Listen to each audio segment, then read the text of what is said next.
По повод денешниот голем празник Свети Трифун и Свети Валентајн, во јавната општинска установа Библиотека Искра се одржа литературно читање на поезија од членовите на литературниот клуб Копнеш.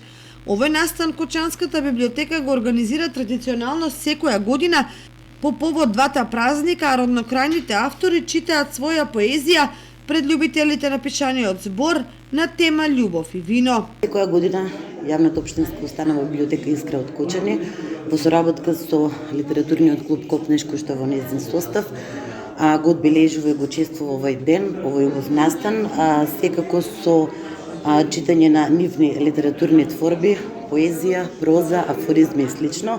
Творбите кои што ќе бидат представени денес кон членовите на литературниот клуб Копнеш се нивни авторски дела кои што секоја година поред хронолошки како што одат настаните изготвуваме билтен за сите нивни настани на литературниот клуб Копнеш, кој што се надеваме ако смогнеме сили оваа година ни е желба и приоритет сите нивни билтини, односно сите настани на крај на годината да ги публикуваме во еден алманах, во публикација која што ќе биде изготвена попрофесионално, која што ќе се одржи, ќе има изготвен цип за неа, сигнатура и секако ќе се најде на полиците на нашата библиотека.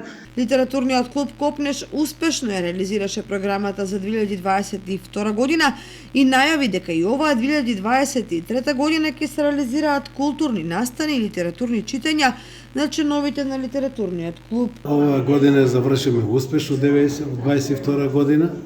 По програмата за 2023 година имаме повеќе активности. Ова директорката што го кажа, еве и ова собирање дел од програмата за 23 година. Ќе имаме настан по повод 8 март, денот на жената, по повод книгата, денот на книгата, месецот на книгата, така да многу активности имаме зацртано за оваа година. Се надам дека успешно ќе ја завршиме. Овај денешен ден го посветуваме на Свети Трифун и Валентин. Имаме доста спремано песнички, наши творби. Во рамки на одбележувањето на двата празника, попладнево во 17 часот, е промовирана и новата поетска збирка на авторката Марина Гоцевска со наслов Раѓање на светлината.